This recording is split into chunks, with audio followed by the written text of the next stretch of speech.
I am not coming to your brother's funeral, my boyfriend said on the Friday night before the service. I barely knew him, and it is too depressing. He spoke with the casual annoyance of a man canceling an 8 o'clock dinner reservation. I did not scream or beg. I simply said, I understand. I thought our relationship ending was the final tragedy of my 29-year-old brother's death. Then, someone handed me the flash drive. My name is Amelia Winslow. I am 34 years old, and I have spent the better part of my adult life looking for the things other people try to hide. I live in Columbus, Ohio, a city where the skyline is constantly shifting, where cranes interrupt the gray winter clouds and old brick gives way to new, sterile glass. I work as a senior compliance analyst at Blackridge Compliance Partners. My company handles risk assessment and commercial claims for massive development projects. My entire professional existence revolves around the quiet, tedious pursuit of truth buried in mountains of paperwork. I am the person who traces signatures that look slightly rushed on a Friday afternoon. I am the one who matches invoices to delivery dates that do not quite align by a margin of 48 hours. I read the fine print on subcontracts that are explicitly designed by expensive corporate lawyers to be ignored. Just last month, I saved a client $3 million because I noticed that a soil testing firm used the exact same phrasing, down to a misplaced comma, in 12 supposedly independent site reports. I am not an impulsive woman.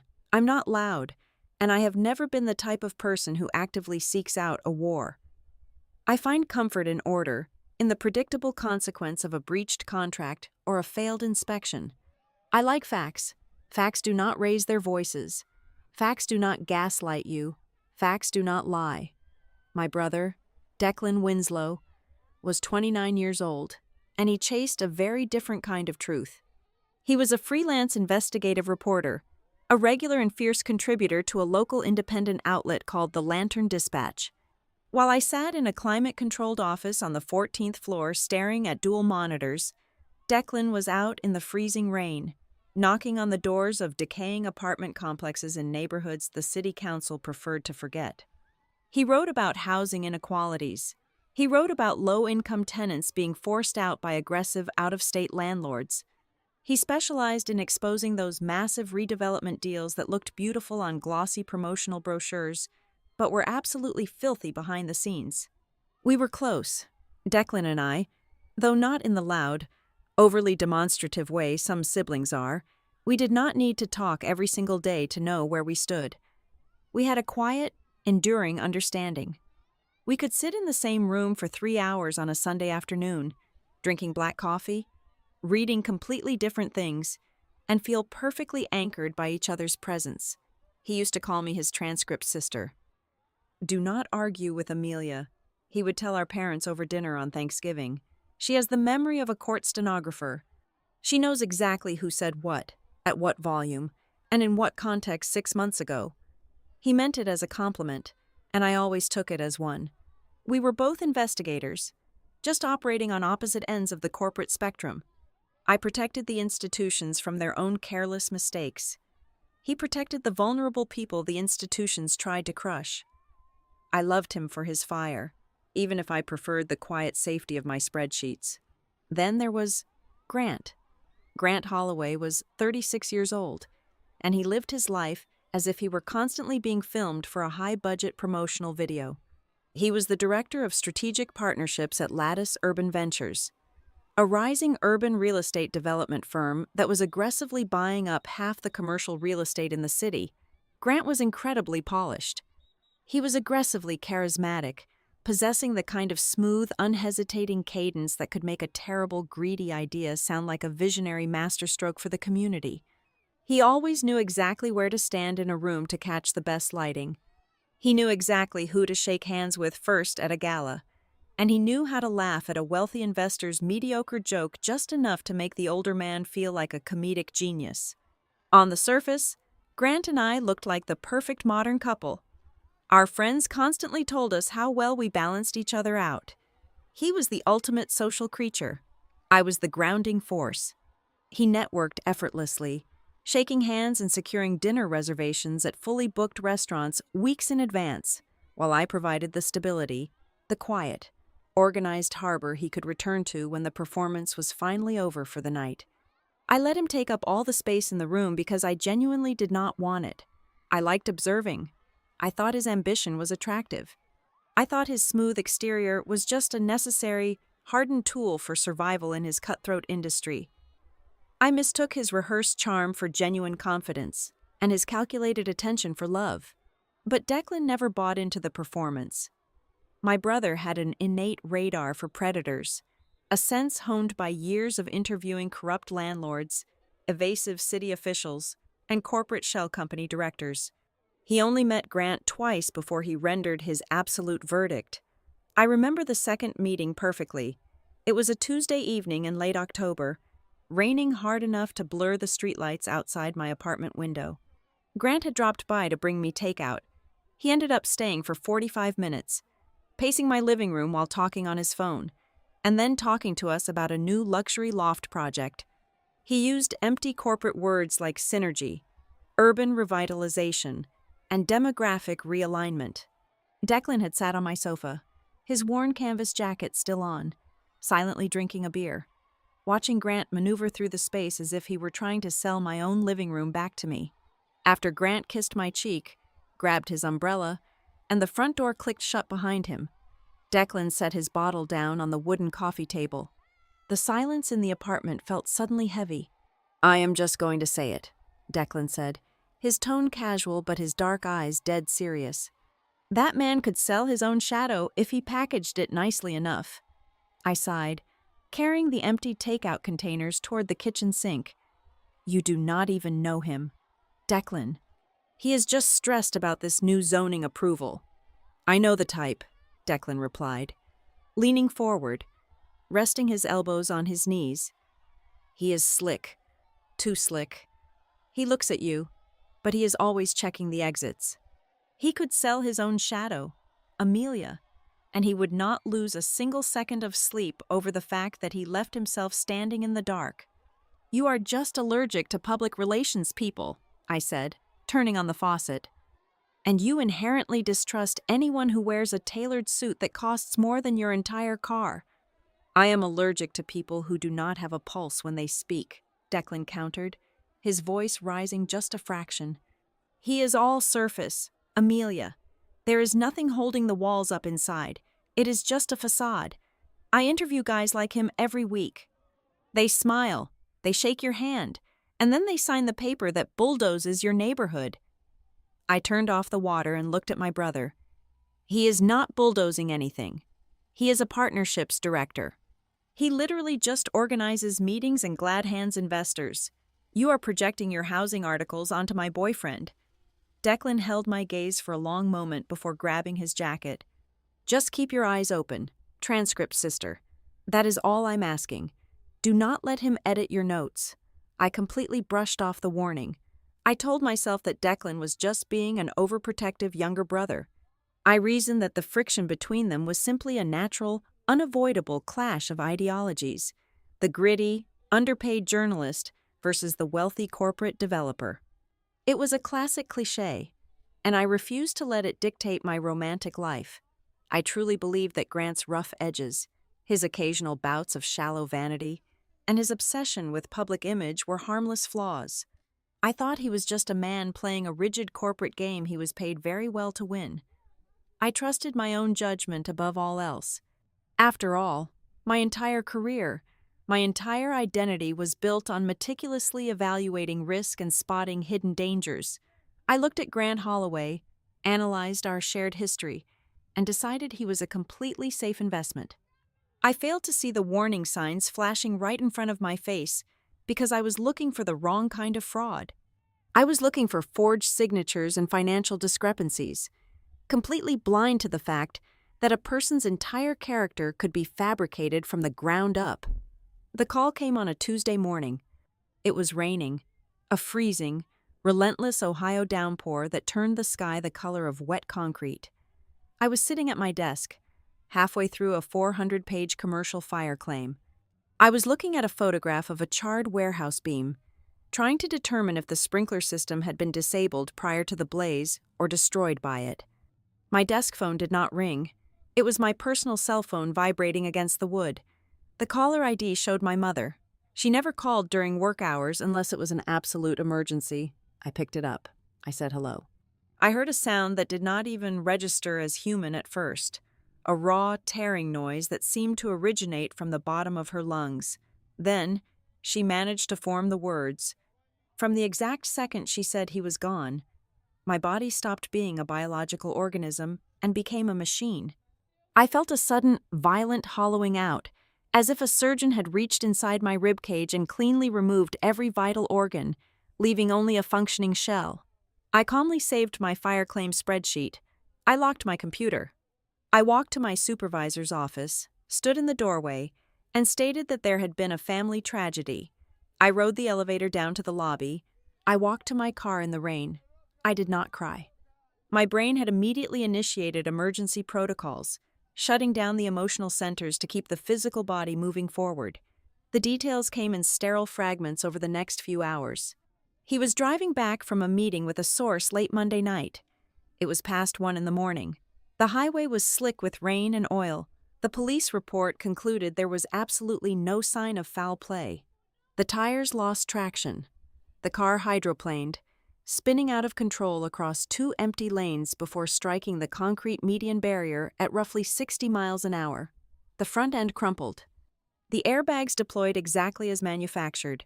It was not enough. He was extracted from the wreckage and transported to the nearest hospital, but he never regained consciousness. He succumbed to massive internal trauma before the sun even came up. The investigating officer delivered the facts with the exhausted sympathy of a man who sees this exact scenario 3 times a week. A young man, driving too fast in bad weather, pushing himself to get home. A tragic, unremarkable traffic fatality. A statistical blip on the State Highway Patrol's monthly ledger. There was no villain to blame, no negligent corporation to sue, no malicious intent to uncover. It was just a wet road, worn tires, and terrible luck.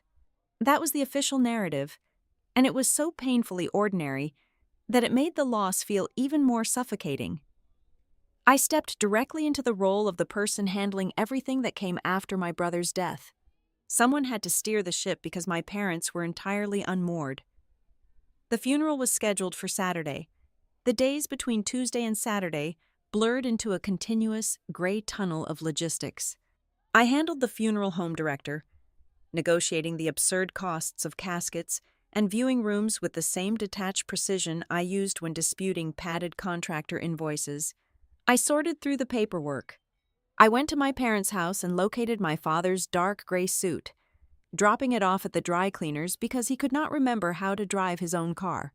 I managed the exact dosage of my mother's anti-anxiety medication, making sure she swallowed the small white pills at 8 in the morning and 8 in the evening. These are the brutal, silent chores of the surviving. You do not just get to sit in a room and mourn. You have to sign release forms. You have to choose floral arrangements. You have to answer dozens of text messages from distant relatives with the same polite, informative template. You have to write a eulogy that somehow encapsulates a life that was cut decades too short. I became the one handling the practical details of grief, forcing my own pain aside so I could get through what had to be done. Friday evening arrived. The house was finally quiet. My parents were asleep upstairs, heavily sedated by exhaustion and medication. I was sitting alone at their heavy oak dining table. Only the small lamp in the corner was turned on, casting long shadows across the room. My laptop screen glowed brightly in the dimness. I was staring at a blank document, trying to fix the ending of the eulogy. I had the facts down: his birth, his fierce dedication to his writing, his unwavering moral compass. But I was struggling to find the right words to describe the specific weight of his absence. My phone buzzed on the wood next to my coffee mug. The screen lit up with Grant's name. I answered, pressing the phone to my ear, my eyes still fixed on the blinking cursor on the screen. He did not ask how I was doing. He did not ask if my parents were okay or if I needed him to bring over food. He started with a heavy sigh, the kind of exaggerated exhale people use when they are about to deliver an inconvenience they believe is not their fault. His tone was hesitant, shifting uncomfortably, completely devoid of his usual polished confidence. "I have been thinking about tomorrow," he said. I stopped typing. "The service starts at 10 in the morning," I replied, keeping my voice perfectly level. "You should probably aim to be at the church by 9:30. The parking lot will fill up quickly." "Right, about that," he said. I could hear the faint clinking of glassware in the background on his end, the ambient noise of a room that was definitely not a quiet apartment. "I am not coming to your brother's funeral. I have been analyzing it, and it just does not make sense for me to be there." The cursor on my screen continued to blink. For a second, my brain tried to process the statement as a logistical conflict, a flight delay, a medical emergency, a sudden, unavoidable crisis at his firm. But he kept talking, filling the silence before I could demand an explanation. "I barely knew him," Grant continued, his voice gaining a defensive edge, as if he were arguing a minor contractual dispute. "We only met a couple of times. It feels performative for me to stand there. And honestly, I have had a really intense week at work. The energy of a funeral, the crying, the casket, it is just too depressing. It is too heavy for my mental health right now. I need to protect my own peace." "You are so strong. You have got everything handled anyway. You do not really need me standing around in the back." I sat perfectly still. The house around me felt like a tomb. I was listening to the man I thought I loved reduce my brother's death to an inconvenience in his weekend. He was weaponizing the concept of mental wellness to justify his own staggering cowardice. He was treating my family's absolute devastation as an optional social event that he could politely decline via RSVP. "We should still see each other, though," Grant pivoted smoothly, his tone lightening up, sliding back into his familiar role as the coordinator of pleasant experiences.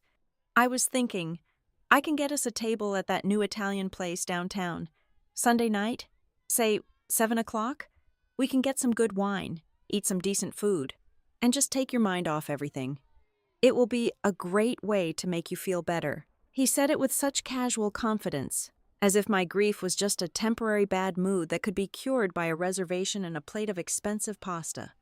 As if the pain of burying my 29-year-old brother was something we could simply schedule around. I did not scream at him. I did not throw the phone against the dining room wall. I did not start sobbing into the receiver. The machinery inside me, the compliance analyst who observed data and made objective rulings, took over entirely. I evaluated his words. I evaluated his tone. I filed the information away. "I understand," I said softly. "You do?" he asked, sounding genuinely relieved, completely misinterpreting the absolute chill in my voice. "You are the best. I knew you would get it. I will text you the reservation details for Sunday." I ended the call. I set the phone face down on the table, inside my chest. Something enormous and heavy swung shut with the finality of a steel vault door locking into place. The relationship was over. I did not need to deliberate. I did not need to cry over him. Grant Holloway was dead to me, as surely as the boy resting in the funeral home across town. I turned my eyes back to the glowing screen, placed my fingers on the keyboard, and went back to writing my brother's eulogy. Saturday morning arrived with a biting chill.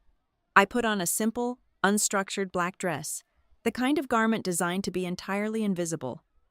I drove my parents to the funeral parlor in absolute silence. The rhythmic hum of the car engine was the only sound anchoring us to the physical world. I had prepared myself for a mostly empty room. My brother had lived a quiet, fiercely independent life. He did not care about accumulating large circles of casual acquaintances. He owned very little, lived in a cramped one-bedroom apartment, and spent most of his time buried in municipal records or sitting on worn porches talking to marginalized people. I expected only family, a few childhood friends, and perhaps a couple of his former college roommates.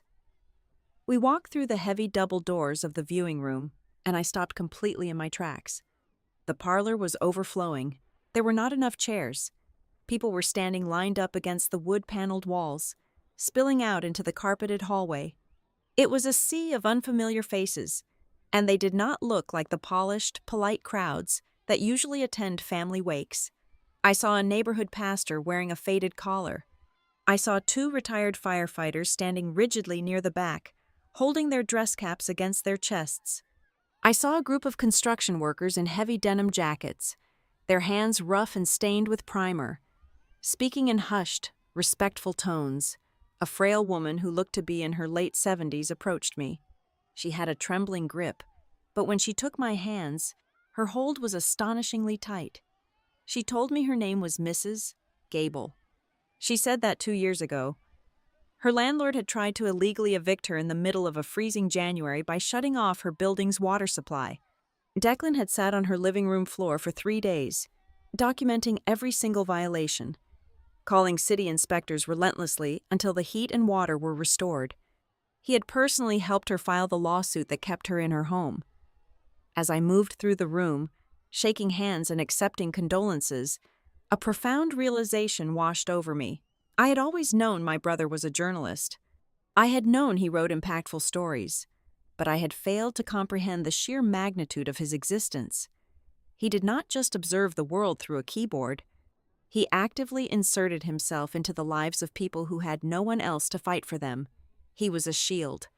His life was vastly larger, deeper, and more deeply rooted in this city than I had ever fully understood from my safe, sterile office across town.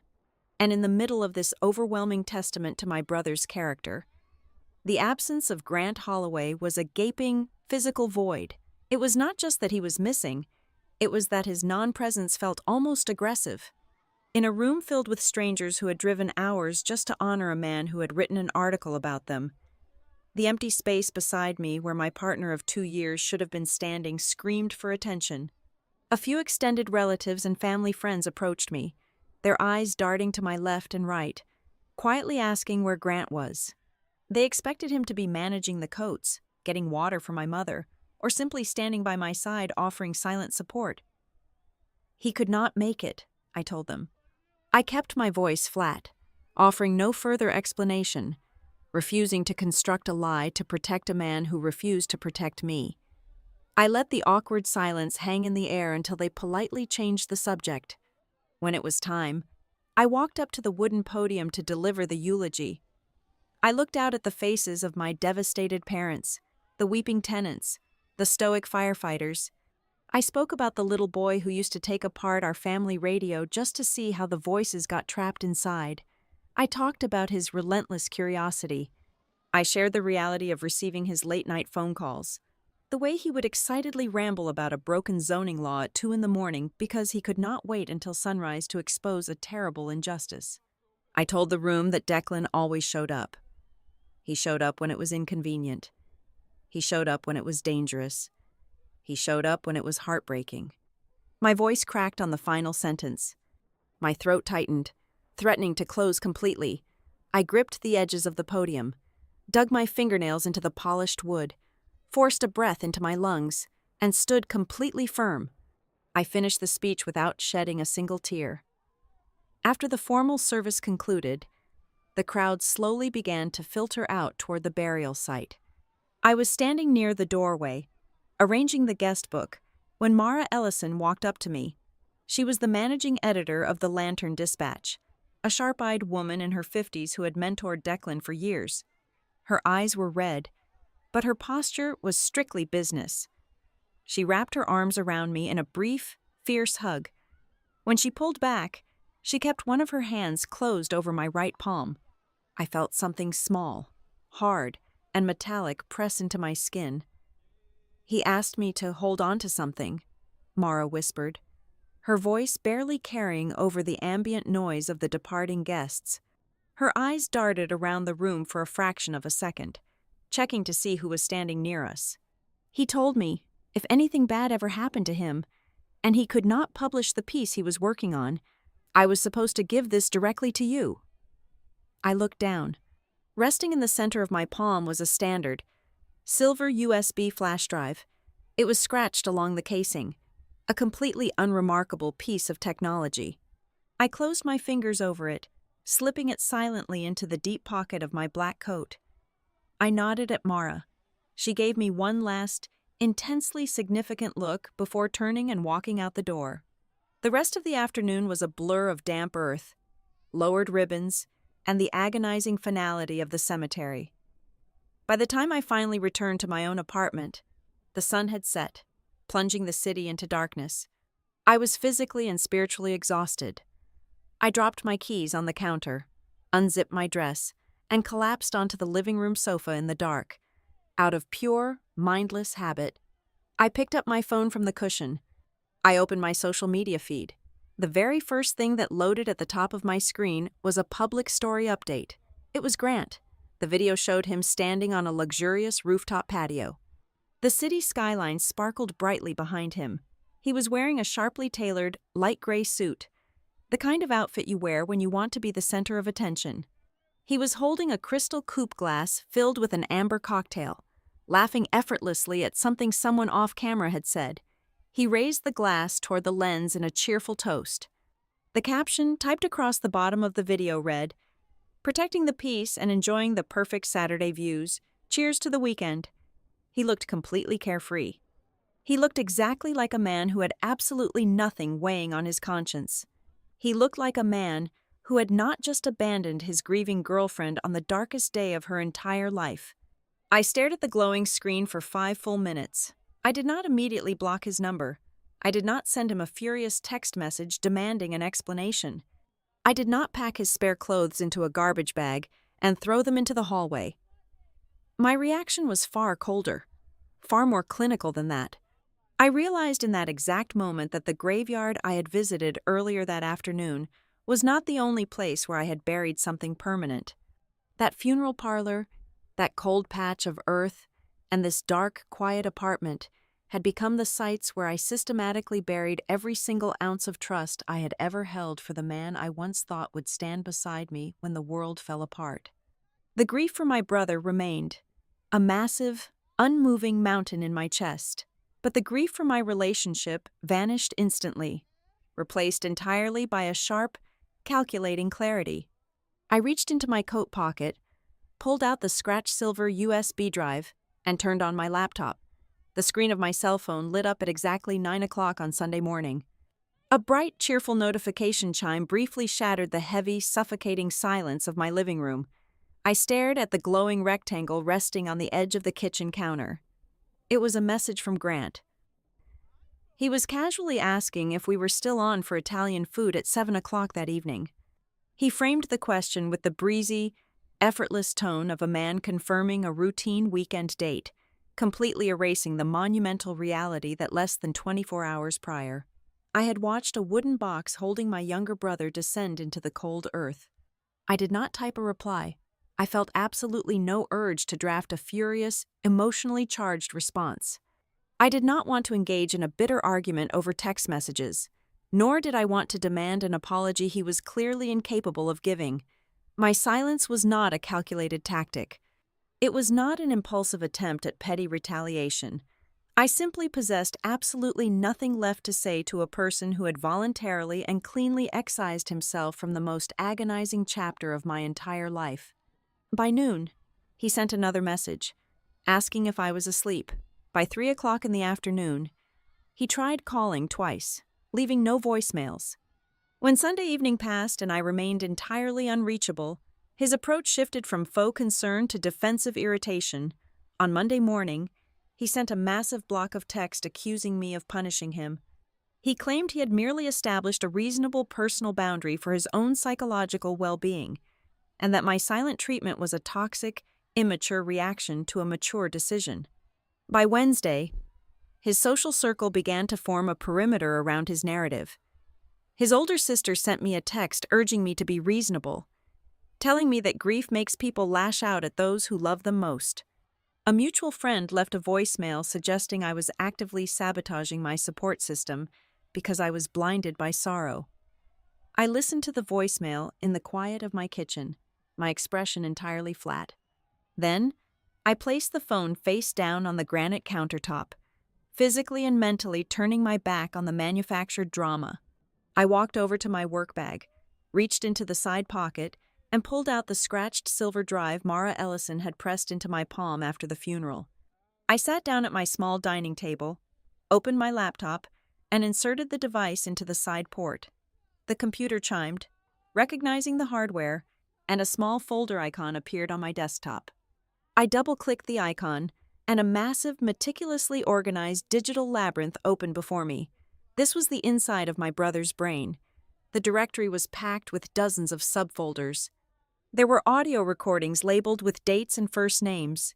There were hundreds of high-resolution photographs capturing heavily redacted city zoning documents. There were complex, hand-drawn flowcharts tracking subsidiary ownership across multiple state lines. Finally, resting at the very bottom of the directory, was a master text document. It was titled simply, in all capital letters, Harbor Row/Displacement Chain. I opened the file. The emotional fog that had clouded my brain since the moment my mother called me instantly evaporated, replaced by the cold, sharp precision of my daily profession. This was my native language. I did not read the document like a grieving sister desperately looking for pieces of her lost sibling. I read it like a senior compliance analyst auditing a hostile corporate takeover. Harbor Row District was a neglected, aging stretch of riverside property on the edge of the city limits. For decades, it had been home to low-income families, elderly residents on fixed incomes, and working-class immigrants. According to the meticulously dated entries in my brother's notes, a highly coordinated, aggressive pattern of displacement had begun approximately 18 months ago. First came the sudden, overwhelming municipal inspections. Buildings that had stood for half a century were abruptly flagged for devastating structural failure reports. They were declared unsafe for human habitation practically overnight. Then came the fires. Declan had tracked a bizarre sequence of small, highly localized electrical blazes. They never caused total structural destruction, but they reliably caused just enough smoke and water damage to render the apartments legally uninhabitable under city health codes. The landlords, facing massive municipal fines and insurmountable repair costs, panicked. They sold the properties at a fraction of their actual market value to get out from under the debt. Declan had spent months tracing the buyers of these distressed properties. He had identified a chain of limited liability shell companies. They all operated under completely different names, but my brother had cross-referenced their articles of incorporation. They were all registered on the exact same day, and they were quietly scooping up the devalued riverside real estate for pennies on the dollar. I scrolled further down the page, my eyes scanning the financial tracking Declan had painstakingly reconstructed. He had located a secondary, hidden stream of revenue.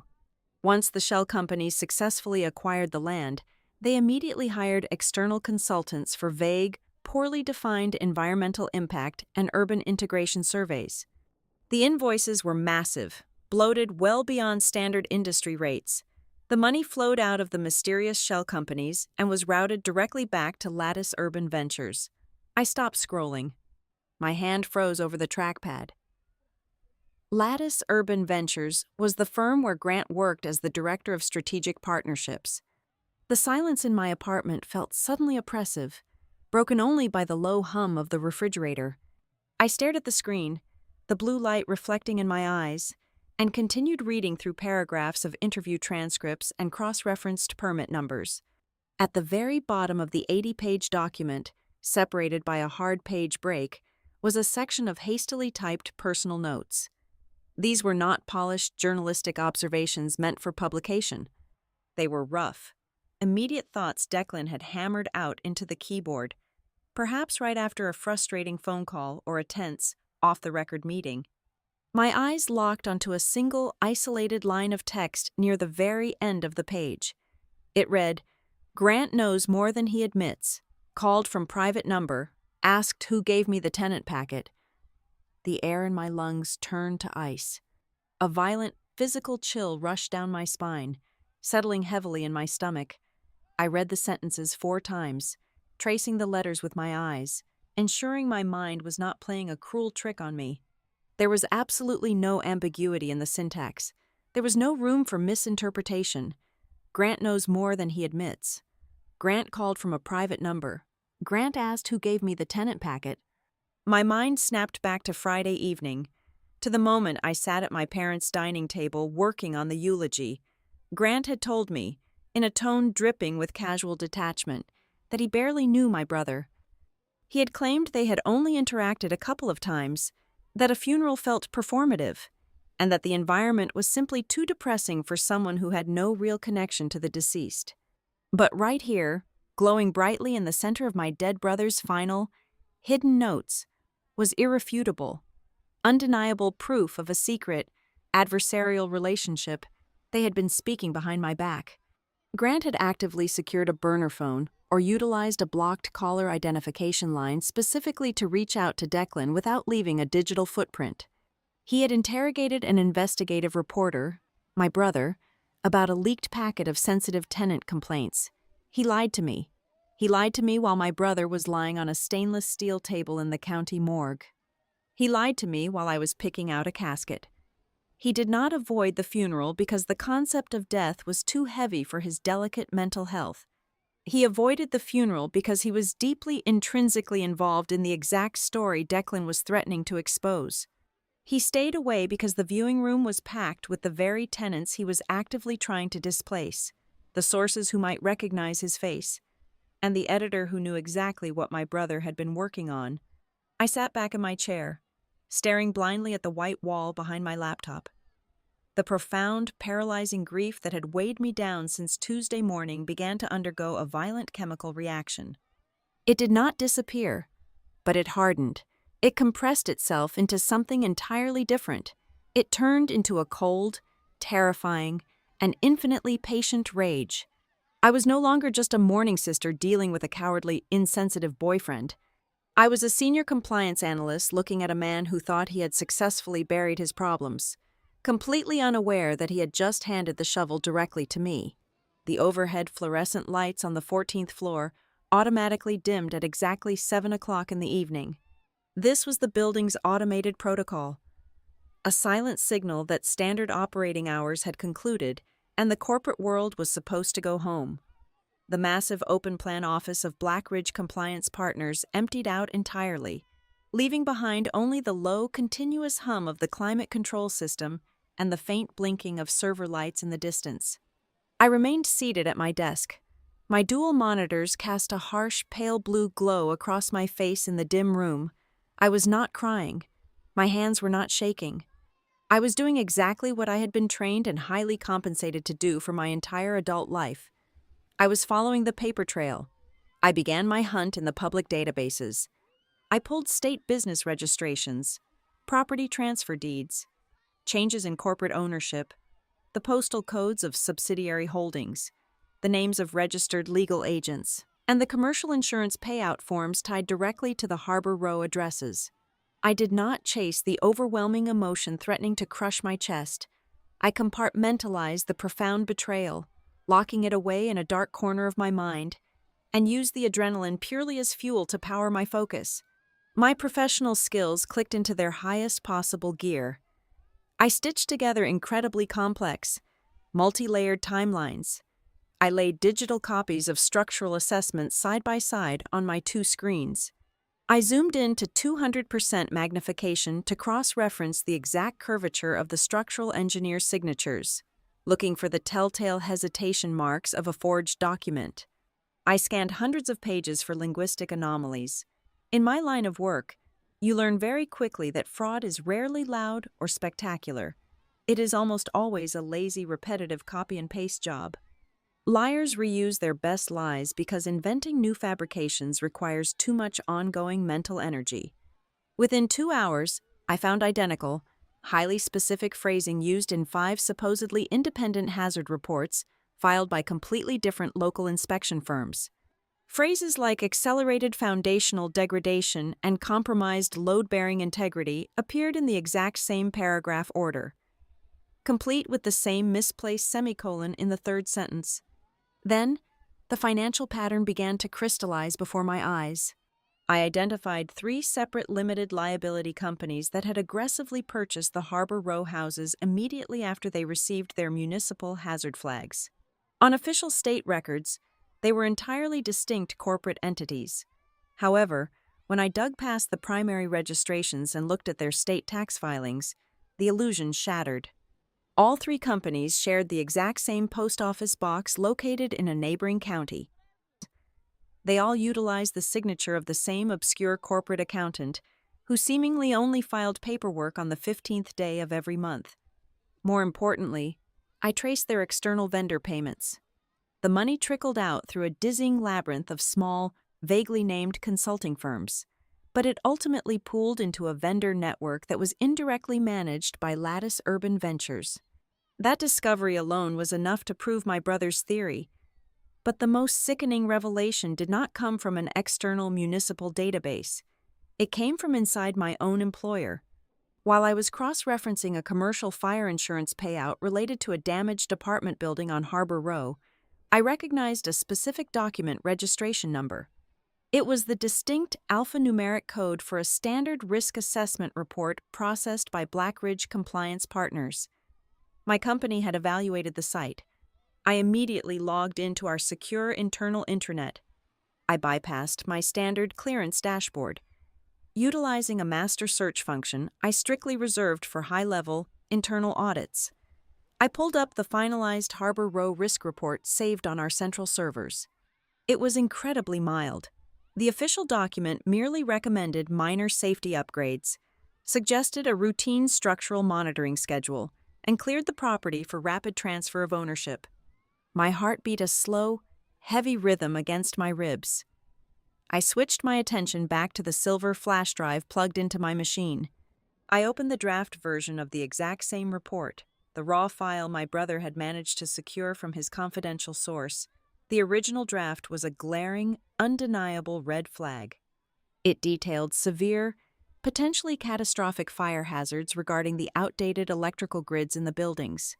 It explicitly warned against continuing human occupation and recommended a massive, incredibly expensive structural overhaul before any transactions should take place. Someone with high-level clearance inside Blackridge had deliberately intervened. They had surgically softened the language, downgrading a critical, life-threatening safety warning into a minor bureaucratic hurdle. They had effectively smoothed the way for the properties to be condemned, sold for pennies to the shell companies, and cleared for Lattice's lucrative redevelopment project. My mind instantly snapped back to a Tuesday morning exactly 4 months ago. My direct supervisor had called me into his glass-walled office. He had abruptly reassigned me, pulling me off a massive, unnamed commercial real estate portfolio. He had cited that the project was highly media-sensitive and required a different analytical approach, one focused on rapid deployment rather than deep auditing. I had not argued with him. I had simply accepted my new assignment and walked back to my desk. Sitting in the dark office now, the truth hit me with the physical force of a concrete block. That unnamed portfolio was Harbor Row. Management knew I was too meticulous. They knew my reputation.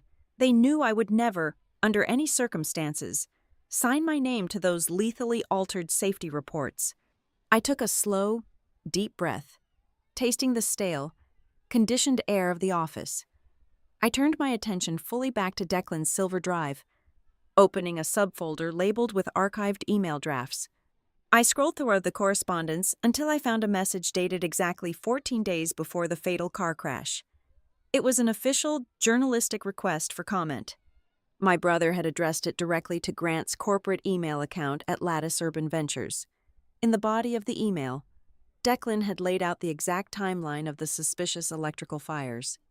He had asked Grant, on the record, to explain his firm's financial relationship with the 3 shell companies buying up the distressed land. Grant had received this email. He had read it. He knew exactly who Declan was, and he knew exactly how close my brother was to blowing the entire corrupt operation wide open.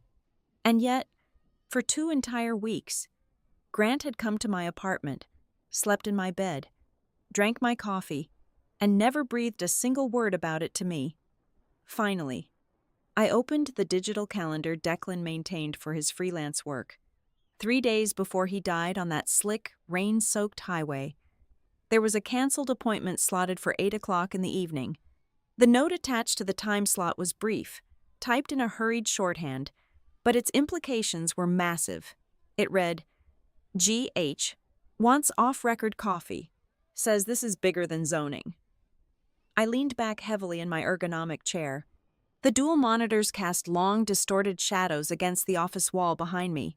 The entire landscape of my reality had permanently shifted.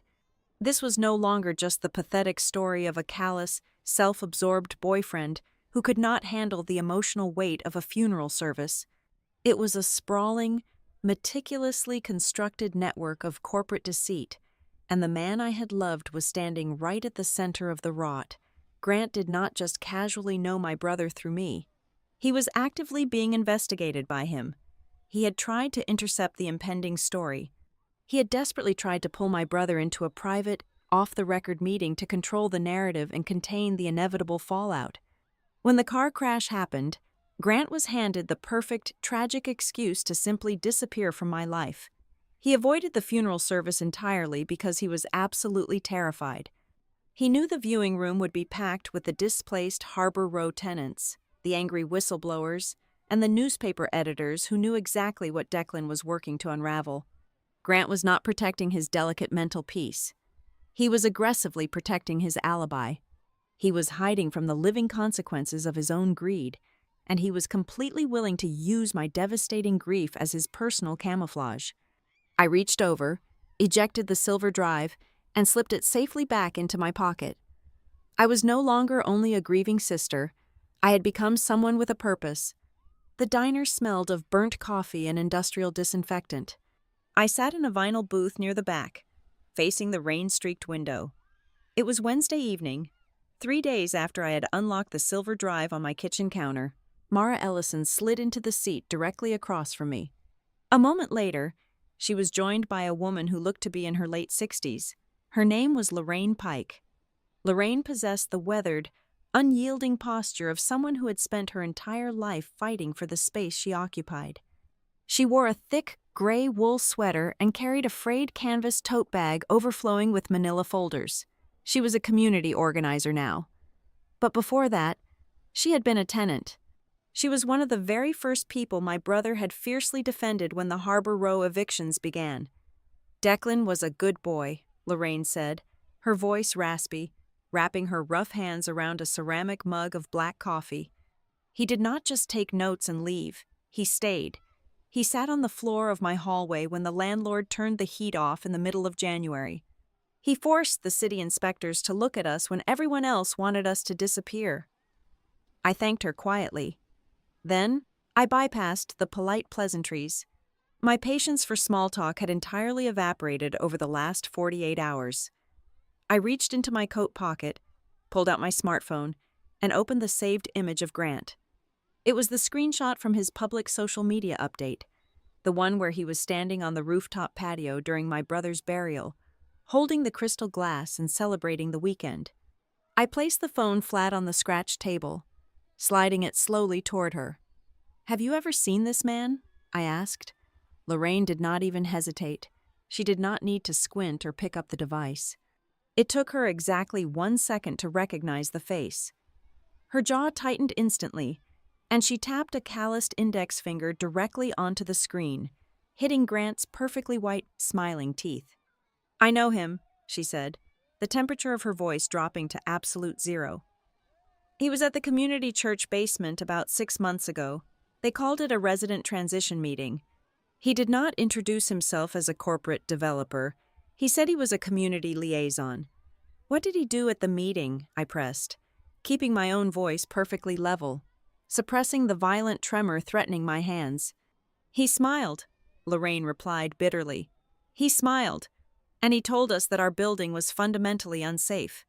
He waved around a thick stack of papers, claiming the electrical grid was a massive fire hazard and that the city was going to condemn the property within 30 days. He acted like he was doing us a massive, personal favor. He offered every family a flat check for $5,000 in relocation assistance if we signed a non-disclosure agreement and surrendered our leases by the end of the week. He told a room full of terrified working-class immigrants and elderly pensioners that if they fought the eviction, they would end up with absolutely nothing. He was wearing a suit that probably cost more than the checks he was handing out. Mara leaned forward, her elbows resting heavily on the table. I spent the entire morning tracking down a former field engineer who worked for one of Lattice's subsidiary companies, she added, her eyes locking onto mine. His name is David. He quit 2 months ago because his conscience finally caught up with his paycheck. David confirmed that Grant is not just a strategic partnerships director sitting in a boardroom. Grant is their designated fixer. He is the velvet glove they slip over the iron fist. Whenever a neighborhood started to organize a protest, or whenever a local news blog started asking uncomfortable questions about the suspicious fires, Lattice sent Grant out to spin the narrative. He is the guy who turns a brutal, forced displacement campaign into a heartwarming press release about urban renewal and community safety. I absorbed the information, feeling the cold rage solidify even further inside my chest.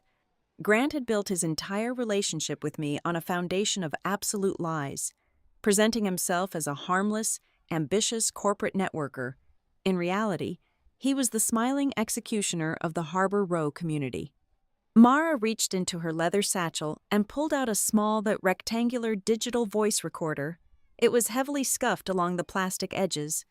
"Declan left a lot of audio files on that drive," Mara said, her voice dropping to a harsh whisper. "But he also left a physical backup with me. He gave me this recorder the afternoon before he died. I have been listening to it all week, trying to figure out what to do. There's a specific track he recorded just for you." My breath caught sharply in my throat. I stared at the small black device resting on the table between our coffee cups. "Play it," I said. Mara pressed a button. A faint hiss of static filled the air, followed by the muffled sound of a car engine running. Then I heard him. "Hey, Mara." Declan's voice crackled through the small speaker. He sounded completely exhausted. The cadence of his speech was slightly rushed, carrying the heavy weight of someone who knew they were running out of time. "I'm heading back from the docks.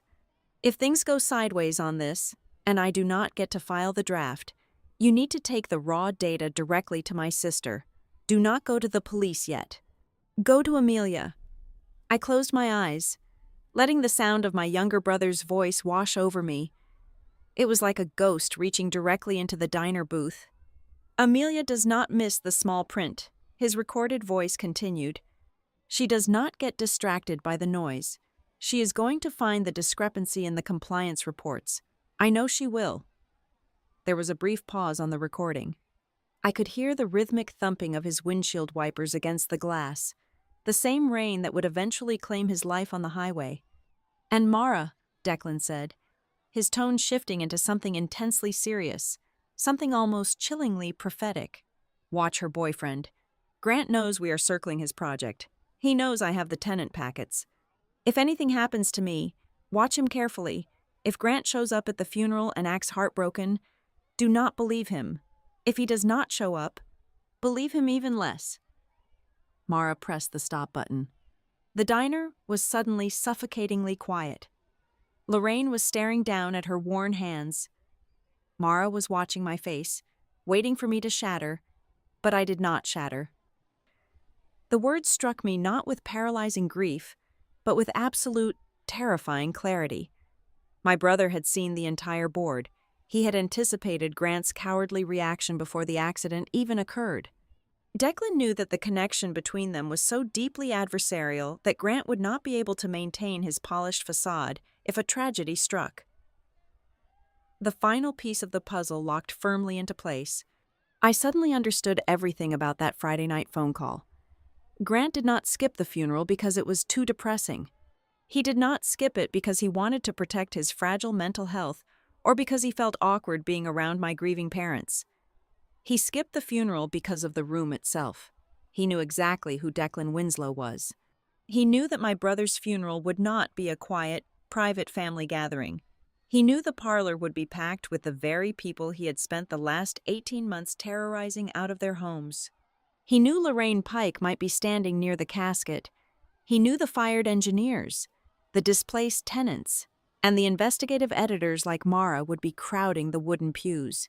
If Grant had walked through those double doors, holding my hand and playing the role of the supportive, loving partner, It would have taken exactly 5 seconds for someone in that room to recognize him. Someone would have pointed a finger. Someone would have shouted the name of the man who had bribed them to leave their burning buildings. His entire carefully constructed life would have imploded right there over my brother's coffin. His absence was no longer just an act of emotional abandonment. It was a tangible, undeniable piece of physical evidence. It was the ultimate proof of his guilt. He was not running away from my pain. He was running away from the piercing eyes of the people who knew exactly what my brother had died trying to expose. I looked up from the dead screen of my phone, my gaze sweeping past Mara and settling firmly on Lorraine. "Are you willing to testify to everything you just told me?" I asked her, my voice completely stripped of any residual warmth, leaving only the sharp edge of the compliance analyst. "On the record? In front of a state financial review board?" Lorraine straightened her shoulders, her dark eyes flashing with a fierce, ancient defiance. "I have been waiting for someone to ask me that exact question for a year and a half," she replied. "Good," I said, picking up my phone and sliding it back into my coat pocket. "Because we are not just going to write a newspaper article. We are going to rip his entire foundation out of the ground." Exactly 3 days after I sat in that dimly lit diner with Mara and Lorraine, the system finally pushed back. I was at my desk on the 14th floor, my fingers flying across the keyboard as I quietly ran a background query on a secondary property deed. When my internal corporate messaging software pinged, it was a direct, formal message from my department director. He asked me to step into conference room B immediately. He did not ask if I had time, and he did not specify the agenda. Conference room B was an interior glass box, heavily soundproofed and typically reserved for high-level client dismissals, severe compliance breaches, or severe human resources interventions. When I walked through the heavy glass door, he was already sitting at the head of the long mahogany table. He did not offer me a seat. He did not ask how my parents were coping. He reached under the edge of the table and pressed a hidden button, lowering the automated, opaque privacy blinds on all 4 glass walls, sealing us off from the rest of the busy office. "I am going to give you a piece of professional advice," he said, his voice entirely devoid of its usual rehearsed corporate warmth. "And I am only going to say this one time. You have been running unauthorized, out-of-scope queries on the Harbor Row historical data sets. Our internal security system flags anomalous search patterns. I know exactly what you're looking for, Amelia, and I know exactly why you think you need to look for it." I stood perfectly still, my hands clasped loosely in front of my dark skirt. "I am reviewing past precedents for a current baseline assessment," I replied evenly, keeping my face completely blank. "You are pulling at threads that are firmly attached to load-bearing walls," he countered, leaning forward, resting his forearms on the polished wood. "Your brother died in a tragic accident. It is terrible. We all sent floral arrangements. The partners signed a card, but you are letting your profound personal grief severely cloud your professional judgment. If you keep digging into closed files, you are going to compromise strict client confidentiality agreements. If you do that, I will not just terminate your employment. I will personally ensure your analytical licensing is permanently revoked across the entire state, for your own sake and for the sake of your remaining family. Let the dead rest." He dismissed me with a sharp wave of his hand. I turned around, opened the heavy door, and walked back to my desk, my blood running absolutely cold. The circle of corruption was vastly larger than I had initially calculated. It was not just Grant playing a slick public relations game for a dirty real estate developer. The rot had seeped directly into the foundation of my own workplace. Lattice Urban Ventures was essentially paying Blackridge compliance partners to look the other way, and my direct supervisor was their designated gatekeeper. That evening, the heavy silence of my apartment felt entirely different. It no longer felt like a place of mourning. It felt like a fortified bunker. I was sitting cross-legged on my living room floor, surrounded by 4 external hard drives, systematically creating redundant, heavily encrypted backups of every single file Declan had managed to save. At exactly 11 o'clock at night, a notification flashed across my personal laptop screen. It was an email from a secure, anonymous routing server. The sender address was a string of random alphanumeric characters. The subject line was completely blank. There was no text in the body of the email. There was only a single attached file, a scanned document in portable document format. I downloaded the file through a secure virtual private network and opened it on my secondary screen. It was an internal Blackridge compliance report, but it was not the sanitized, harmless version currently residing on our company servers. It was the original, unreleased master draft evaluating the structural integrity of the Harbor Row apartment complexes following the series of localized fires. I read through the dense technical jargon, my eyes scanning the paragraphs with lethal precision. The original field assessor had explicitly concluded that the fire damage was highly suspicious. The burn patterns did not indicate accidental electrical faults in old wiring. They indicated deliberate, controlled burns designed specifically to cause maximum cosmetic and smoke damage without compromising the core structural framing of the buildings. The report clearly stated that the hazard claims were being aggressively inflated to manufacture a municipal crisis, deliberately tanking the property values to trigger emergency buyout clauses in the city code. It was the exact paragraph that would have instantly triggered a massive federal investigation into coordinated insurance fraud and corporate redevelopment collusion. And it had been surgically, intentionally removed from the final, published version. I did not just read the text. I tore apart the digital fabric of the file itself. I ran the document through a metadata extraction tool I frequently used for complex fraud audits. I isolated the hidden digital footprints left behind during the editing process. I tracked the author tags, the revision history logs, and the exact timestamps of the modifications. The final edits, the exact keystrokes that deleted the fraud warning and smoothed the damning language into a harmless administrative hurdle, did not come from an internal Blackridge computer terminal. The Internet Protocol address and the associated user identification tag belonged to an external, third-party legal account. I quickly cross-referenced the account designation with the State Bar Registry. It was a boutique corporate law firm that held an exclusive, multi-million-dollar retainer with Lattice Urban Ventures. Lattice was not just aggressively buying the condemned properties. They were literally writing their own safety clearances using my company's letterhead and my company's authority. I pulled up my brother's timeline one more time. I laid his digital calendar out on my screen, mapping his final movements hour by hour, minute by minute. He had scheduled a highly confidential meeting with an unnamed source late on that fatal Monday night. Based on the cryptic notes surrounding that entry, the source was handing over the final, irrefutable financial link between the shell companies, the altered reports, and the Lattice banking accounts. Declan was driving home in the freezing rain at 1 a.m. because he had just secured the piece of evidence that could bring the entire operation down. The police report stated the car crash was a tragic accident caused by bad weather and worn tires. Looking at the screen, I still believed that was physically true.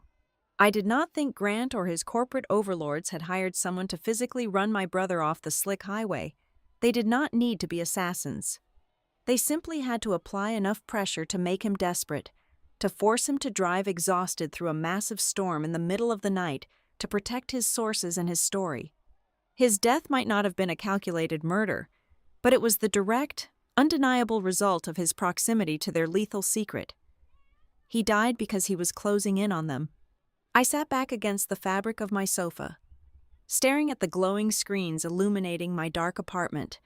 I felt a profound, fundamental shift in my own biology. The suffocating, numbing sorrow that had gripped my chest for the past 2 weeks completely evaporated. It was burned away, replaced entirely by an absolute, freezing rage. It was a patient anger. It was the kind of anger that does not scream, does not throw heavy glasses against the wall, and does not confront its enemy in a crowded downtown restaurant. It was the terrifying, focused anger of a seasoned compliance analyst. It was the anger of a woman who knew exactly how to build a case that could withstand scrutiny. I would not make a single emotional mistake. I would back up every file in triplicate. I would follow every dollar. cross-reference every forged signature, and map every calculated lie. For the very first time in my life, simply walking away from a broken relationship was not enough. I did not just want to block Grant Holloway's phone number, pack my things, and move on with my life in silence. I wanted to completely dismantle him. He had spent his entire adult life carefully constructing a polished, decent, and untouchable public image. I was going to take that image apart, piece by piece, document by document, line by line, using the exact same methodical cruelty he had used against my brother and the vulnerable people of Harbor Row. He thought he had successfully buried his biggest problem when he skipped that funeral service. He had absolutely no idea that he had just handed the shovel to the one person in the city who knew exactly where to dig. My absolute silence created a vacuum, and Grant abhorred a vacuum. When he finally realized I was not going to engage in a messy, emotional screaming match over his absence, he swiftly changed his tactics. He stopped sending me text messages filled with apologies masquerading as excuses. Instead, he pivoted to what he did best. He launched a highly coordinated public relations campaign. I started hearing the echoes of his news story through our mutual friends. He was scheduling coffees and attending after-work networking drinks, carefully constructing a narrative where he was the rational, grounded partner of a woman rapidly losing her mind to grief. According to Grant, I was completely collapsing under the weight of my bereavement, lashing out blindly, and seeing betrayal in every single shadow. He painted himself as a deeply caring man who was simply trying to maintain healthy psychological boundaries, only to be unjustly punished because he refused to play the theatrical role of the weeping partner. He expertly used modern therapy terminology to weaponize his own cowardice, turning my trauma into his personal cross to bear. But painting me as hysterical was not quite enough to protect his foundation. He had to neutralize the actual, underlying threat. Grant began to subtly poison my brother's memory. He never said anything outright malicious. He was far too skilled at corporate maneuvering for that. Instead, he planted seeds of doubt disguised as profound pity. He told people in his industry circle that Declan was a tragic figure, an obsessed, highly strung freelance reporter who constantly exaggerated local real estate stories just to generate online traffic. He whispered to his colleagues that my brother was incredibly reckless, heavily implying that Declan had intentionally driven himself into a dangerous situation to chase a manufactured conspiracy. Grant was effectively rewriting my brother as a paranoid fanatic who ultimately caused his own demise by poking his nose where it did not belong. The absolute pinnacle of his audacity arrived in my inbox on a Thursday afternoon. It did not come from Grant's personal email address. It came from a senior partner at his external corporate law firm. The subject line read, "Proposal for the Declan Winslow Memorial Fund." I opened the message and read through the dense, aggressively polite legal jargon. Grant, acting on behalf of his firm, was offering to secure a $50,000 donation from Lattice Urban Ventures to establish a community journalism grant in my brother's name. The lawyer framed it as a generous, community-focused gesture of goodwill, designed to honor Declan's legacy and provide me with a sense of closure. Of course, the corporate generosity came with a heavily structured attachment. It was a comprehensive non-disclosure and non-disparagement agreement. In exchange for the $50,000, I would be legally bound to cease all independent inquiries into the Harbor Row development. I would be permanently barred from publishing, sharing, or discussing any unverified, speculative, or defamatory information regarding Grant Holloway, Lattice Urban Ventures, and their entire network of subsidiary partners. If I signed the document, I would effectively be taking their money to bury my own brother's final investigation. I sat at my desk and stared at the digital signature line blinking at the bottom of the screen. I felt a sharp, almost terrifying surge of absolute clarity. Any residual illusion I had about who Grant truly was dissolved completely in the pale glow of my monitor. He was not sending this legal document because he felt a sudden pang of remorse for abandoning me at the funeral parlor. He was sending this because he was absolutely terrified. He knew Declan had left a trail, and he knew I was the exact type of compliance analyst who could follow that trail in my sleep. This email was a corporate panic attack disguised as philanthropy. He was trying to buy my silence before I could expose him and destroy the career he had built on lies. A less disciplined woman would have fired back a furious, expletive-laden email. A more impulsive sister would have taken a screenshot of the restrictive contract and posted it publicly on every social media platform she owned. I did neither of those things. I downloaded the entire correspondence, archived the server headers, and forwarded the package directly to Mara Ellison. Then, I sent a blind copy to a woman named Nina Sloan. Nina was an independent corporate attorney. Up until exactly 1 year ago, she had been the senior internal compliance director for Lattice Urban Ventures. She had resigned quietly, citing a desire to transition into private legal consulting, and had vanished completely from the corporate real estate networking circuit. Mara had given me her encrypted contact information the day before. Noting that Nina was the only person at the executive level who had ever walked away from Lattice without signing a blanket gag order, Nina and I spoke on a secure, encrypted video conference line later that evening. She looked exhausted, possessing the weary demeanor of a woman who had seen the absolute worst of corporate greed and had grown entirely tired of pretending it was normal business practice. I shared my screen and showed her the Memorial Fund contract. Nina did not even blink. She took a slow sip of her water and nodded her head. "This is their standard operating procedure," she told me, her voice flat and deeply cynical. "Lattice has used these exact community support funds at least a dozen times in the past 4 years. They use them as sophisticated tools to quietly execute scandals before they ever reach the press. Whenever a tenant union gets too loud, or a municipal inspector finds a structural code violation they cannot easily erase, Lattice creates a localized charity initiative. They pay massive sums to the loudest voices, cloaking the hush money as philanthropic donations. The legality of it is a massive, twisting gray area, but the core objective is crystal clear. They are purchasing your permanent silence under the guise of civic duty. "He thinks I'm going to take it," I said, looking at Nina's face on my laptop screen. "Grant is banking heavily on your grief," Nina replied sharply. "He assumes you are exhausted, emotionally drained, and completely desperate for some form of closure.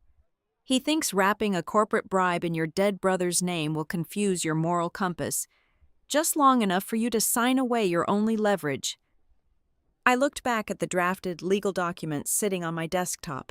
I could feel the cold, mechanical rhythm of my strategy locking firmly into its final phase. I was not going to reject Grant's offer, not yet. I knew from years of auditing hostile corporate environments that the absolute best way to destroy a master manipulator was to feed his ego. You had to let him firmly believe he had successfully outsmarted you. I drafted a very brief, entirely neutral reply to the corporate lawyer. I wrote that I was deeply moved by the unexpected gesture, but that I needed a few days to review the legal terminology and process the emotional weight of the offer before making any final decisions. I hit send, knowing exactly what would happen on the other end of the city. Grant would read that short message and exhale a massive sigh of relief. He would pour himself an expensive drink, smile his perfect, empty smile, and tell himself that every single person in the world had a price. He would genuinely believe that I was just another logistical problem he had successfully managed. He had no idea I was merely encouraging him to keep talking, letting him place the very leverage I would later use directly in my hands. We turned Nina Sloan's private dining room into a tightly controlled command center. For 3 days, the large oak table was buried under stacks of printed property deeds, highlighted building inspection logs, and sprawling architectural blueprints. We knew from the very beginning that exposing a multi-million-dollar corporate fraud required far more than just a single newspaper article. If we solely relied on the press, the massive legal department at Lattice Urban Ventures would immediately file an emergency injunction to block the publication, drowning the newspaper in endless defamation lawsuits. If we only submitted the evidence to state regulators, their corporate attorneys would bury the investigation in bureaucratic delays for 5 years. We needed a perfectly synchronized, multi-directional assault. We strategically divided the massive cache of evidence into three distinct branches: journalism, legal action, and state-level financial oversight. If they managed to block one avenue, the other two would continue to advance. Mara took absolute control of the journalistic front. She was working around the clock to transform my brother's final, scattered notes into a massive, undeniable investigative feature. But Declan had always been a storyteller. He dealt primarily in human narratives, focusing on the ground-level suffering of the evicted tenants to make the story bulletproof. I brought the cold, hard mathematics to the table. I spent 48 hours taking my complex compliance audits and translating them into stark, undeniable visual diagrams. I designed a clear visual web that mapped the exact flow of money from the condemned properties, straight through the three obscure shell companies, and finally into the consulting accounts managed directly by Lattice Urban Ventures. I provided Mara with the digital revision histories, the exact metadata timestamps that unequivocally proved the critical safety reports had been deliberately doctored by outside legal counsel. I gave the emotional story a spine made of solid, indisputable data. Nina handled the legal and regulatory framework, utilizing her old corporate channels. She tracked down a retired claims supervisor named Arthur. Arthur had personally overseen the commercial insurance payouts for the first wave of Harbor Row fires. Nina sat with him in a quiet diner for 3 hours until he finally agreed to provide a sworn legal affidavit. He officially confirmed that extreme, abnormal pressure had been applied from upper management to actively ignore glaring red flags during those specific fire investigations. He testified under oath that he was explicitly ordered to approve the payouts quickly and quietly to facilitate the rapid transfer of the condemned properties to the new buyers. While Mara and Nina built the external trap for the corporation, I meticulously finalized the personal trap for the man I had once loved. I did not just want to expose the corporate fraud. I wanted to entirely dismantle the carefully curated, pristine public persona of Grant Holloway. I created a separate, highly secure digital folder on my encrypted drive. I uploaded every single text message he had sent me since the morning my brother died. I saved the high-resolution screenshot of his public rooftop social media post, the video where he was cheerfully drinking a cocktail while I was standing in front of my brother's wooden casket. Finally, I added the email containing the $50,000 memorial fund offer, digitally highlighting the attached non-disclosure agreement that explicitly demanded my permanent silence. I possessed the indisputable proof that Grant lied about his relationship with Declan, and I possessed the contractual proof that he was actively trying to purchase my complicity to cover his own tracks. We needed a stage. We could not just quietly submit the files through standard digital portals and wait for justice to take its slow, predictable course. We needed a highly public arena where Lattice Urban Ventures could not simply hide behind their expensive legal team or their curated press releases. We found the absolute perfect moment. The City Development Council was officially scheduled to hold a massive, open public hearing on Thursday morning at 10 o'clock. The primary purpose of this specific meeting was to grant the final legislative approval for the massive tax incentive package Lattice had requested for the Harbor Row redevelopment. Lattice had invited local news crews, wealthy private investors, and prominent city politicians. They fully intended to use the council meeting as a triumphant victory lap, a highly publicized celebration of their visionary urban planning and community development. I logged onto the City Council's public portal and registered for a standard 5-minute public speaking slot. The registration form required me to state my direct connection to the agenda item. I did not register as a concerned citizen, a displaced tenant, or a compliance analyst. I registered under a title that was morally, politically, and optically impossible for any city official to deny.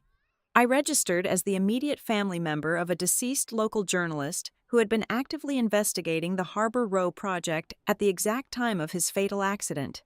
If they tried to cut my microphone or silence a grieving sister in front of a room full of broadcast cameras, the optical fallout would be catastrophic for their brand. The execution of our plan was timed down to the exact second. We built a machine with no off switch. When I stepped up to the podium on Thursday morning, I would serve as the initial spark. Exactly 5 minutes after the meeting was called to order. Mara had the content management system at the Lantern Dispatch programmed to automatically publish Declan's massive investigative feature to their homepage, instantly blasting the link out to their entire subscriber mailing list and local news aggregates. Simultaneously, Nina had a heavily encrypted, automated email server primed to send the complete, unredacted legal dossier, including Arthur's sworn affidavit and my forensic compliance audits, directly to the State Insurance Fraud Division and the Federal Financial Oversight Committee. There would be absolutely no time for Lattice to quietly extinguish the fire. The moment I opened my mouth, the entire corporate structure would simultaneously burn from the inside out. On Wednesday night, the evening before the council meeting, I was sitting alone on my living room sofa. I was staring at the blank television screen, listening to the heavy rain hit the window glass, mentally rehearsing the timeline for the following morning. My phone vibrated on the wooden coffee table. It was a text message from Grant. He had not heard a single word from me since I sent the brief. Non-committal reply stating I needed time to review the Memorial Fund contract. He was likely feeling incredibly confident, assuming my silence was simply the quiet surrender of a broken, exhausted woman who was slowly realizing she had no other viable options. He thought his corporate maneuvering had successfully boxed me into a corner. I unlocked the screen and read his final words to me. "I know you are still hurting," Grant wrote, his tone dripping with manufactured empathy. "But you need to look at the bigger picture. We can do a lot of good with this memorial fund for the city.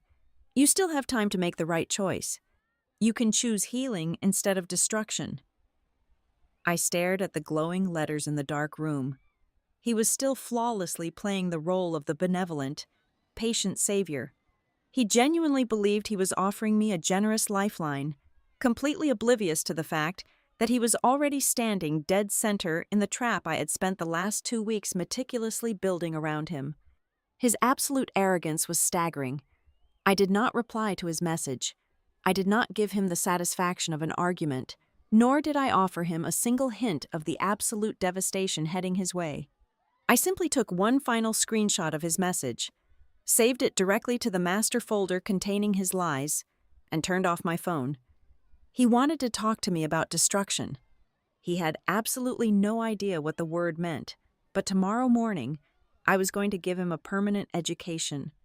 The heavy oak doors of the city council chambers swung open precisely at 10 o'clock in the morning. The room was a cavernous, intimidating space featuring high-vaulted ceilings, mahogany-paneled walls, and a massive raised dais where the 12 city council members sat looking down at the public gallery. Grant Holloway walked down the center aisle looking like a man who already owned the entire building. He wore a flawless, perfectly tailored charcoal suit. His posture was impeccably relaxed, radiating the practiced confidence of a man who believed the upcoming vote was merely a bureaucratic formality. He was flanked by the chief executive officer of Lattice Urban Ventures and 2 sharp-looking public relations managers. They took their reserved seats in the second row, whispering to each other and smiling, completely ready to celebrate their massive tax incentive victory. They did not notice the front row until it was too late. I was sitting directly behind the speaker's podium. My mother was seated on my left, her hands tightly clutching her dark purse. To my right sat Mara Ellison, her notebook open on her lap. Beside her was Nina Sloan, looking as cold and sharp as a drawn blade, and filling out the rest of the front row were Lorraine Pike and half a dozen other displaced Harbor Row tenants. Our collective presence fundamentally altered the atmosphere of the room. It no longer felt like a sterile administrative hearing. It felt like a tribunal. The council president banged his wooden gavel and called the session to order. After a brief, monotonous reading of the morning agenda, he opened the floor for the registered public comments regarding the Harbor Row redevelopment package. He called my name over the public address system. I stood up, smoothed the front of my dark blazer, and walked up to the microphone. I did not tremble. I did not raise my voice, and I did not let a single tear fall. The room fell into a sudden, curious silence as I adjusted the microphone stand. "My name is Amelia Winslow," I began, my voice carrying clearly through the massive speakers. I am here today representing my younger brother, Declan Winslow. He was an investigative journalist for the Lantern Dispatch. He passed away in a car accident exactly 16 days ago, while actively investigating the exact redevelopment project you're about to vote on this morning. A quiet murmur rippled through the gallery. I saw the Lattice chief executive officer shift uncomfortably in his seat.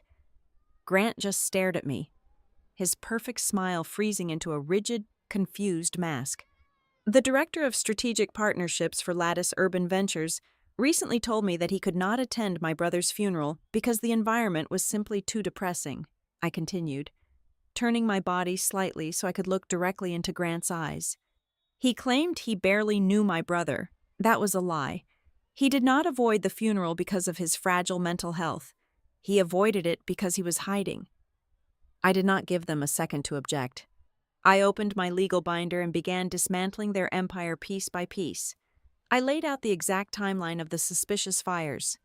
I named the 3 hidden shell companies, explicitly detailing how they shared the exact same post office box and financial accountants. I explained how the consulting fees flowed directly back into Lattice bank accounts. I told the city council that my own employer, Blackridge Compliance Partners, had been heavily compromised by Lattice's external legal counsel, resulting in the deliberate alteration of critical structural safety reports to illegally force working-class citizens out of their homes. I glanced up at the large digital clock mounted on the back wall. It read exactly 10:15 in the morning, right on cue. Mara Ellison pressed a button on her smartphone.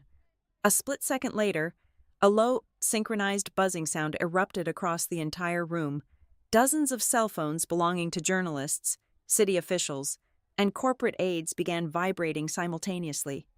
The Lantern Dispatch had just published Declan's massive, unredacted investigative feature to their homepage, sending emergency push notifications to every subscriber in the city. Grant pulled his phone from his jacket pocket.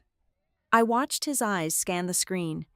For the very first time since I had met him, his flawless, polished facade completely shattered.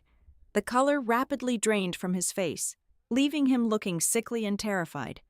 He looked up at me, his chest heaving, realizing the absolute magnitude of the trap he had walked into. 2 days ago, I said, raising my voice just enough to cut through the rising chaos in the room, Lattice Urban Ventures offered me a $50,000 donation to create a memorial journalism fund in my brother's name. The money was contingent on a strict non-disclosure agreement demanding my permanent silence regarding this exact project. They tried to buy my silence using my dead brother's name. Furthermore, while my family was burying Declan, the man who claimed the funeral was too depressing was actively celebrating on a luxury rooftop. I held up a massive, printed color photograph of Grant holding his crystal cocktail glass, his boastful caption clearly visible. I submitted the photograph, the memorial fund contract, the doctored compliance reports, and the sworn affidavit from the retired insurance supervisor directly to the council clerk. The room exploded. The council president violently banged his gavel, his face pale with shock and fury, loudly declaring that the tax incentive vote was immediately suspended indefinitely. He ordered the city attorneys to permanently seal the Harbor Row project files. The local news reporters sitting in the back rows completely abandoned protocol, rushing forward with their cameras and microphones. They swarmed the Lattice chief executive officer, aggressively shouting questions about the shell companies, the forged safety reports, and the $50,000 hush money. In the middle of the absolute chaos, Grant desperately pushed his way through the crowd toward me. We met in the carpeted hallway just outside the heavy wooden doors. He was sweating profusely, his expensive tie slightly loosened. The smooth, confident negotiator was entirely gone, replaced by a panicked, cornered animal. "Amelia, you have to listen to me," Grant pleaded, his voice cracking, his hands trembling as he reached out toward me. I never wanted any of this to go this far. I swear to you, I did not know about the altered reports. The senior partners pressured me. I was just trying to manage the public relations fallout. I was just trying to protect my career. I took one step back, ensuring he could not touch me. I looked at him, feeling absolutely nothing but a cold, heavy finality. "You told me you were protecting your peace, Grant," I replied, my voice sharp and precise. "You protected your career. You protected your brand. But you forgot to protect your paper trail. You can sell your shadow to someone else now." "I am done looking at it." I turned my back on him and walked down the hallway, leaving him standing entirely alone under the harsh fluorescent lights, desperately trying to answer the questions of 3 reporters who had just cornered him against the wall. The fallout over the next several weeks was absolute and catastrophic. Lattice Urban Ventures was completely paralyzed. The State Financial Oversight Committee and the Federal Insurance Fraud Division launched massive joint investigations, freezing all corporate assets tied to Harbor Row. Grant Holloway was publicly terminated with cause, his industry reputation permanently annihilated. Following a swift internal audit at Blackridge Compliance Partners, my former supervisor was fired and currently faced severe criminal charges for document tampering. I willingly resigned from the firm, but only after negotiating a massive, multi-million-dollar wrongful termination and whistleblower protection settlement. I did not use a single dollar of that settlement to buy a luxury car or take a quiet vacation. I took the clean, legally acquired money and established the Declan Winslow Community Journalism Fund. There were absolutely no corporate sponsors, no hidden clauses, and no non-disclosure agreements attached. It was a pure, unconditional legal defense and funding mechanism designed specifically to protect independent reporters who dared to investigate corrupt local institutions. On a quiet, overcast Sunday afternoon, I drove to the cemetery. The grounds were empty, the only sound being the wind rustling through the old oak trees. I walked over the damp grass and stood in front of my brother's headstone. I unzipped my coat and pulled out a freshly printed copy of the Sunday edition of the Lantern Dispatch. The front page featured a massive, sprawling follow-up piece detailing the federal indictments handed down to the Lattice executives. Right beneath the bold headline, printed clearly in black ink, was Declan's name. Listed as the lead investigative author posthumously, I knelt down, resting the newspaper gently against the cold stone marker. I traced the engraved letters of his name with my fingers. They tried to bury it. I whispered into the quiet afternoon air, smiling for the first time in what felt like a lifetime.